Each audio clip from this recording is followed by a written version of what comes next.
Madam, ఇప్పుడు మీరంటే గుర్తుకొచ్చింది. నేను యషే కాదు, మా ఫ్యామిలీస్ కూడా ఫ్రెండ్స్ అవ్వాలని నేను ప్లాన్ చేశాను. గుడ్. ఏంటది? ఈరోజు నా కూతురి బర్త్డే. చాలా రోజులు శత్రువులుగా ఉన్న మేము మిత్రులుగా మారి ఒక పెద్ద ప్రాజెక్ట్లో కలిసి వర్క్ చేస్తున్న సందర్భంగా మా ఫామ్ హౌస్లో ఫంక్షన్ అరేంజ్ చేస్తున్నా. యష్, మన 2 ఫ్యామిలీస్ ఆ ఫంక్షన్లో కలవాలి. నువ్వు తప్పకుండా మీ వాళ్ళని తీసుకొని రావాలి. ఓకే వాత్స, తప్పకుండా. మేడం, మీరు కూడా వస్తే బాగుంటుంది, please. Guys, you carry on. నాకు ముంబైలో ఇంకో బోర్డ్ మీటింగ్ ఉంది, తప్పనిసరిగా అటెండ్ అవ్వాలి. రాలేనందుకు సారీ. మీ అమ్మాయికి నా బర్త్డే విషెస్ చెప్పండి. Okay madam, thank you.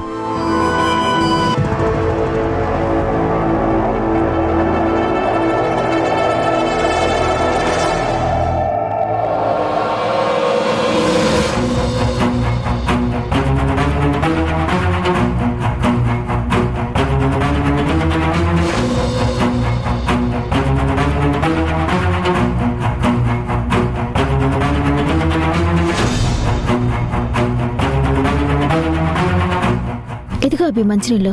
వద్దు. కాఫీ తీసుకురమ్మంటావా? కావాలంటే అడుగుతాను కదా, డిస్టర్బ్ చేయకు, వెళ్ళు.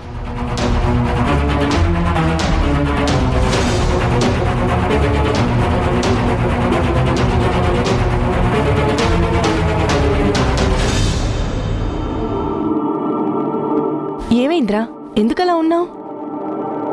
తల పట్టుకుని కూర్చున్నాడంటే తలనొప్పి అనుకుంటుందాము.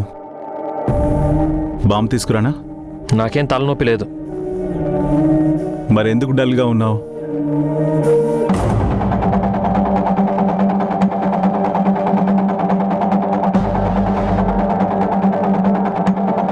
సునంద రంగరాజన్ కంపెనీ వాళ్ళ ప్రాజెక్ట్ చేయడానికి వీడు ఒప్పుకున్నట్టుగా సైన్ చేసిన అగ్రిమెంట్ ఇది. అదేంటిరా, ఆ ప్రాజెక్ట్ చేయనని నాతో చెప్పావుగా, మళ్ళీ ఎందుకు ఓకే అన్నావు? తప్పనిసరి పరిస్థితుల్లో పిల్లల కోసం ఒప్పుకోవాల్సి వచ్చిందమ్మా. పిల్లల కోసం నువ్వు ప్రాజెక్ట్ ఒప్పుకోవడం ఏంటి అసలా? నాకేం అర్థం కావడం లేదు.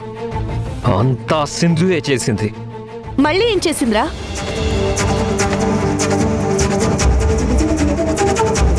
వాస్తవతో కలిసి వర్క్ చేయడం ఇష్టం లేకే రిజెక్ట్ చేశాను. అబద్ధం. నువ్వు ప్రాజెక్ట్ ఓకే చేస్తే వాస్తవ్ గారితోనూ నాతోనూ కలిసి వర్క్ చేయాల్సి ఉంటుంది. అప్పుడు మనిద్దరి ప్రయాణంలో ఎక్కడ రిషి చేసి నా పిల్లలు అన్న నిజం నాకు తెలిసిపోతుందో, పిల్లలు ఎక్కడ నాకు దగ్గరవుతారో అన్న భయంతోనే నువ్వు ఆగిపోయావు. అది రెచ్చగొడితే ఒప్పేసుకుంటావా? ఒప్పుకోకపోతే రిషి శశి తన పిల్లలే అనే పిచ్చి నమ్మకాన్ని పెట్టుకున్న ఆ సింధు దృష్టిలో అది నేనే నిజం చేసిన వాడిని అవుతానమ్మా. ఇష్టం లేకపోయినా సరే ఈ ప్రాజెక్ట్ ఓకే చేసింది పిల్లలు దాని పిల్లలు కాదు అని గట్టిగా సింధుకి ప్రూవ్ చెయ్యాలని. దాని పొగరు, అనుమానం అన్ని నాశనం చేసి దాని పిల్లల నుంచి దూరంగా పంపించాలని ఈ పని చేశాను. వద్దురా, నువ్వు ఆ సింధు వాస్తవుతో కలిసి పనిచేయడం జరిగితే ఏదో ఒక రోజు నిజం తనకి తెలిసిపోయే అవకాశం ఉంది. నాకు ససేమీరా ఇష్టం లేదు. ఆ ప్రాజెక్ట్కి వెంటనే క్యాన్సిల్ చెప్పు. చెప్పలేనమ్మా, అగ్రిమెంట్ కూడా అయిపోయింది. ఇప్పుడేం చేయలేను. యష్, నా మాట వినరా, కోరి కష్టాలు తెచ్చుకోవద్దు. ఆ సింధుతో ఎప్పటికైనా ప్రమాదమేరా. నన్ను నమ్మమ్మా, నువ్వు భయపడేటట్టుగా అలాంటిది ఏమీ జరగదు. నేను జాగ్రత్తగా ఉంటాను. వాళ్లతో కలిసి వర్క్ చేస్తూనే ఆ సింధుని వాళ్ళ కంపెనీని జీరో చేసి సింధుని రోడ్డు మీద పడేలా చేస్తాను. ఆ ప్రాజెక్ట్ మొత్తం నేను ఒక్కడనే హ్యాండ్ ఓవర్ చేసుకుంటాను. చూస్తూ ఉండమ్మా. సంధ్య, రిషి శశి,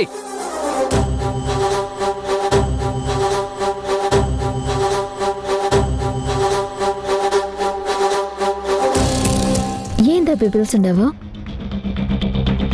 ఇది నీకు కొత్త చీర. పిల్లలు, ఈ డ్రెస్సులు మీకు. మనందరం కలిసి అను బర్త్డే ఫంక్షన్కి వెళ్తున్నాం. సంధ్య, నువ్వు పిల్లలు రెడీ అవ్వండి. అట్నే అభి.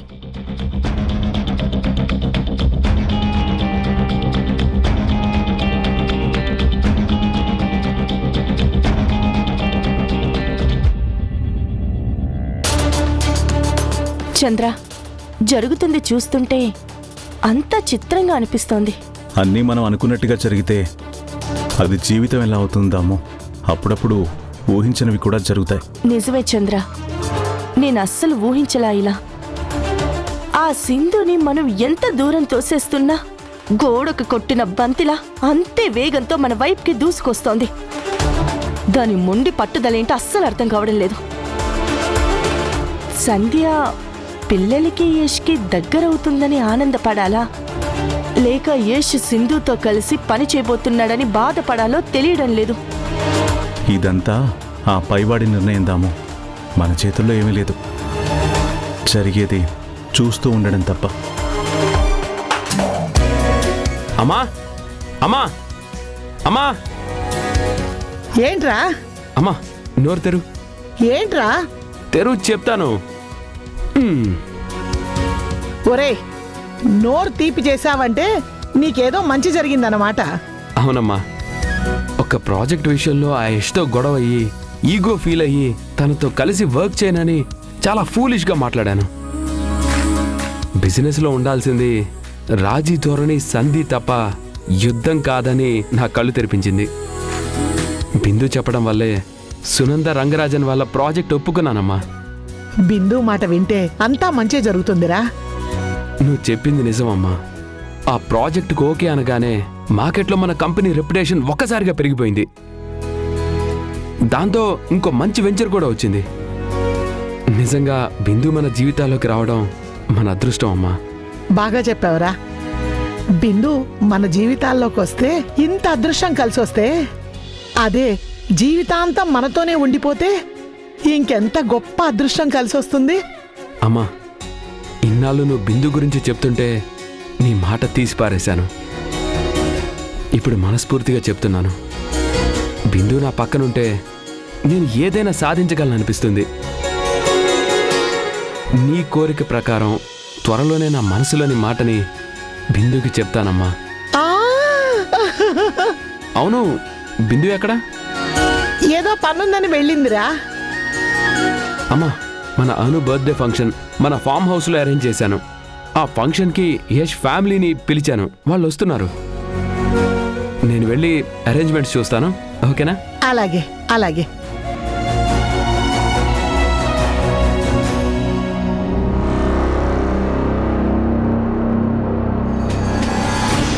దీర్ఘాయుష్మాన్ భవ.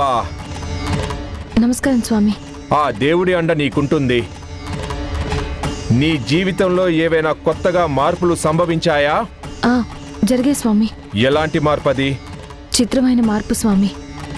నా జీవితంలో నుంచి వెళ్ళిపోయిన మనిషితో కలిసి పనిచేయాల్సిన పరిస్థితి వచ్చింది.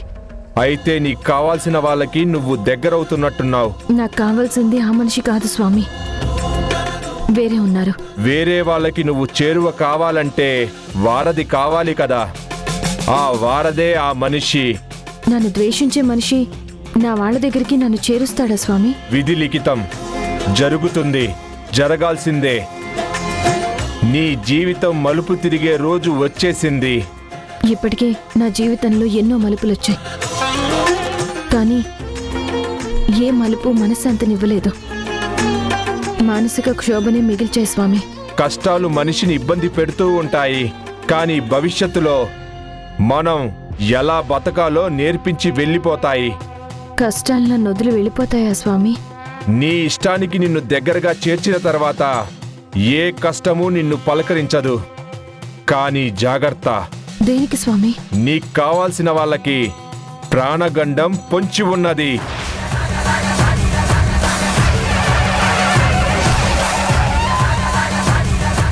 రిషి శశికి ఏమైనా ప్రమాదం జరుగుతుందా? రాబోయే ప్రమాదం తప్పాలంటే ఎట్టి పరిస్థితుల్లోనూ నీ చేతికున్న ఆ తాయెత్తు ఊడిపోకుండా, ఎక్కడా పడిపోకుండా జాగ్రత్త పడాలి.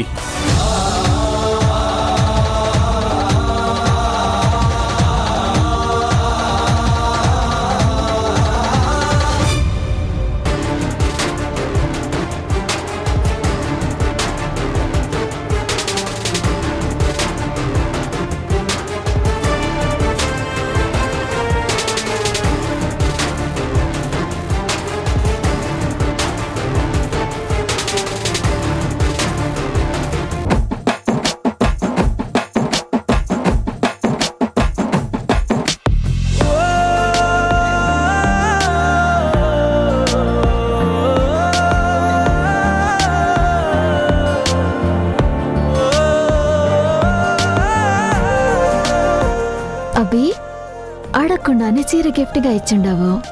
కట్టుకున్నాక ఎట్టా ఉన్నదో చెప్పనలేదా? బాగున్నదా? బానే ఉంది, పద వెళ్దాం.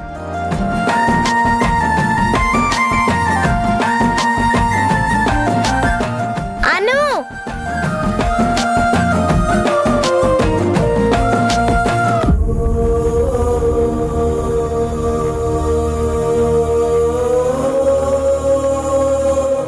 సంధ్య, నాకు హెల్ప్ చేస్తావా? ఏందబ్బి ఇంకెప్పుడు చీర ఎట్టా ఉన్నది అని అడుగుతా ఏటి? అది కాదు, సింధు ముందు నీతో క్లోజ్గా ఉన్నట్టు బిహేవ్ చేస్తాను, ఏమనుకోవద్దు. ఏమనుకోనబ్బి, నీకు నచ్చింది చేసుకో.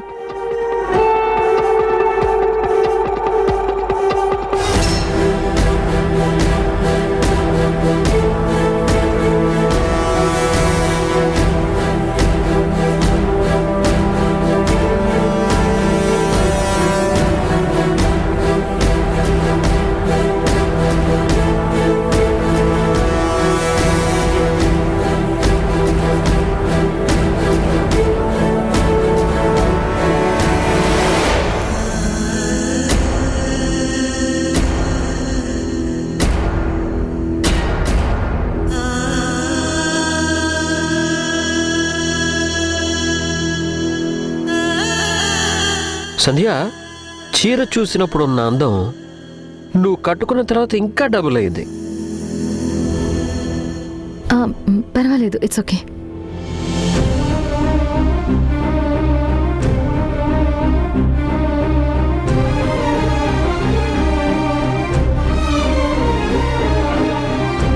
ఒరే వాస్తవ్, ఫోన్ ఇవ్వు. అమ్మా, ఇంపార్టెంట్ మెయిల్ ఫార్వర్డ్ చేయాలి. అంతకన్నా ఇంపార్టెంట్ అక్కడుంది, చూడరా. ఆలస్యం అమృతం విషం అని నీలాంటి భయస్థుల్ని చూసే అన్నారు. వెళ్ళి నీ మనసులో మాట బిందుకు చెప్పు. ఈరోజు అను పుట్టినరోజు కాబట్టి నీకన్నీ కలిసి వస్తాయి. వెళ్ళరా, వెళ్ళు.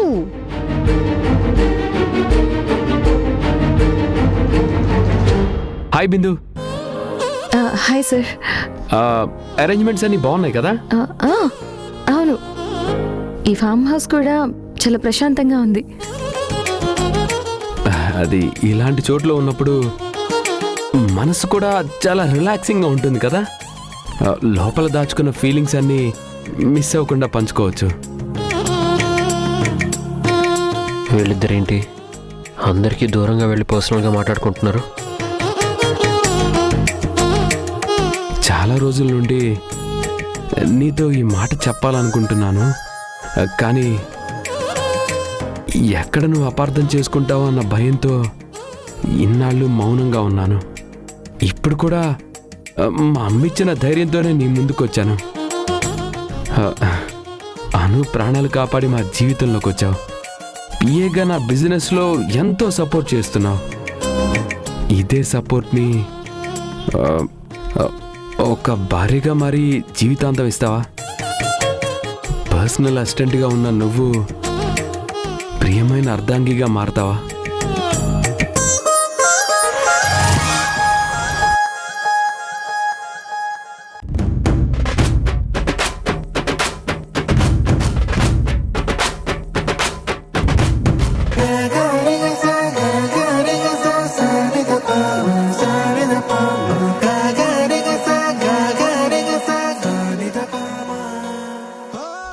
సారీ సార్, పిల్లలకి ఎంత చెప్పినా అర్థం చేసుకోవడం లేదు.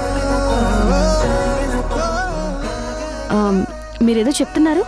అంటే అది డాడీ, కేక్ కట్టడానికి టైం అయింది, అందరు వెయిట్ చేస్తున్నారు, పదండి డాడీ. సరే పద, రా బిందు.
అయ్యో ఒక నిమిషం.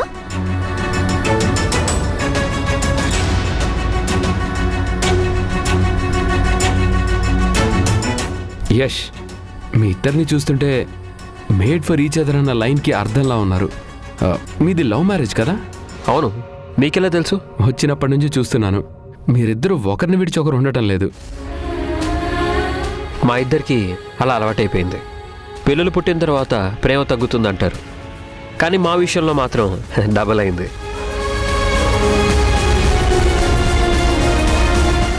అమ్మా, నువ్వు నేను శశి ఆడుకుందాం రా అమ్మా. రా అమ్మా ఆడుకుందాం. ఏ రిషి, ఆడుకున్నది చాలు, ఇదేం మన ఇల్లు కాదు.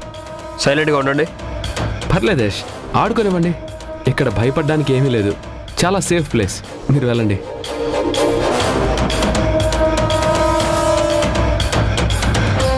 ఏయ్ నువ్వెక్కడికే?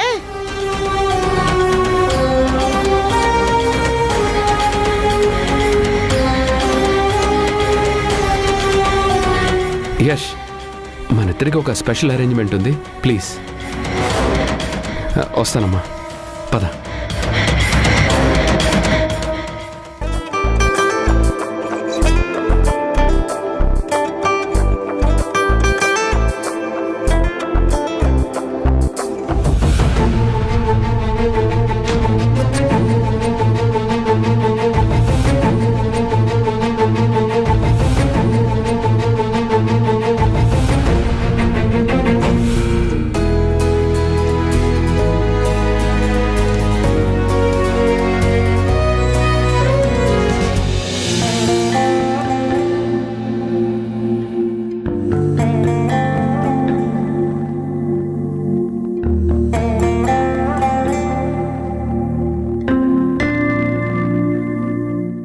బిందు అంటే నీకు ఇష్టమా? అవును. ఏమన్నా? బిందు అంటే నీకు ఇష్టమా అని అడిగితే నువ్వు తనని చూస్తున్న ట్రాన్స్లో నిజం చెప్పేశావు. ఇష్టం అనే కన్నా ప్రేమ అంటే పర్ఫెక్ట్గా ఉంటుంది.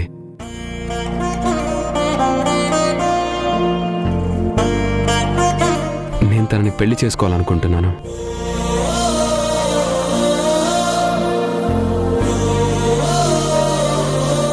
మీ ఇద్దరిలా మేడ్ ఫర్ ఈచ్ అదర్లా ఉండకపోయినా నేను మాత్రం తనని ఏ లోటు లేకుండా చూసుకుంటాను.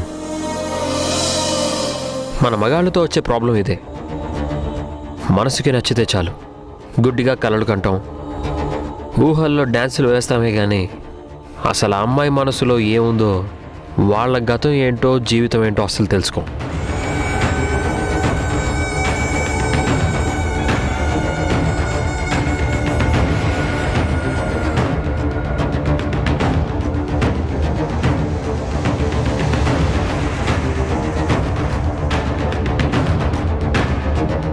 పిల్లలు మీరు ఆడుకోండి, నేను ఇప్పుడే వస్తాను. సంధ్య, చెప్పమే. ఆ రోజు ఫోన్ చేసి నాకేదో ముఖ్యమైన విషయం చెప్పాలన్నావు కదా, అదేంటి? ఇదండి ఏ అమ్మాయి మళ్ళీ అడుగుతా ఉండదే? ఏ బుద్ధమే, నాకేం మతికేలేదే. ఇది చిరికి సాన దినాలవుతుండదా? నటించొద్దు సంధ్య, నువ్వు అబద్ధం చెప్తున్నావని నాకు తెలుసు. నా దగ్గర నువ్వేదో దాస్తున్నావు. నిజం చెప్పు. ఏందమ్మే, బెదిరిస్తా ఉండవా? లేదు, బ్రతిమాలుతున్నాను. నువ్వు దాస్తున్న విషయం నా పిల్లల గురించేమో అన్న అనుమానంతో అడుగుతున్నాను. దయచేసి నువ్వైనా నిజం చెప్పు. సరే అమ్మి, రిషి శశి నీ పిల్లకాయలనే కదా నీ అనుమానమో? ఆ పొద్దు నీ అనుమానం తీర్చేయాలనే ఫోన్ చేసుండాను. సరే ఇప్పుడు చెప్పు, వాళ్ళు నా పిల్లలే కదా? రిషి శశిల కన్న తల్లిని నేనే కదా? కాదమ్మి, వాళ్ళని 9 నెలలు మోసింది, పేగు పంచుకొనుండాది నేను. ఇంకో తూరి వాళ్ళు నీ పిల్లకాయలన్న అనుమానంతో నువ్వు ఉండ మాకు. ఆయనకి అసలే నీ మీద చాలా కోపం. 1కి 10 సార్లు పిల్లకాయల కోసం నువ్వు గొడవ పడతా ఉంటే నీకేం మంచిది కదమ్మే.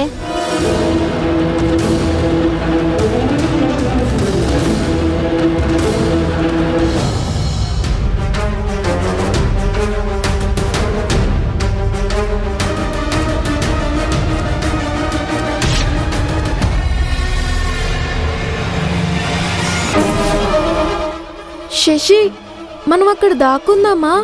ఎవ్వరూ పట్టుకోలేరు మనల్ని. సరే పద.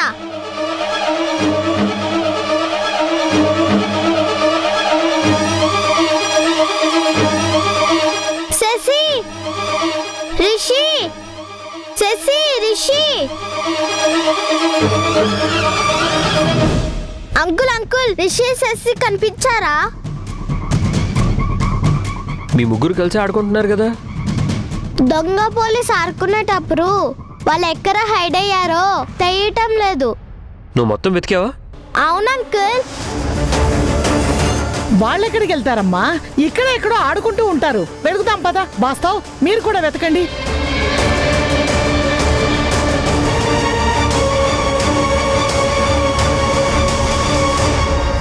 నీకు కావాల్సిన వాళ్ళకి ప్రాణగండం పొంచి ఉన్నది.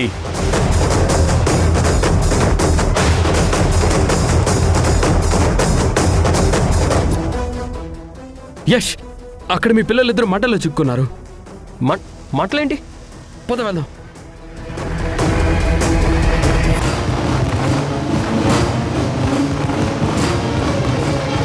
రిషి, శశి,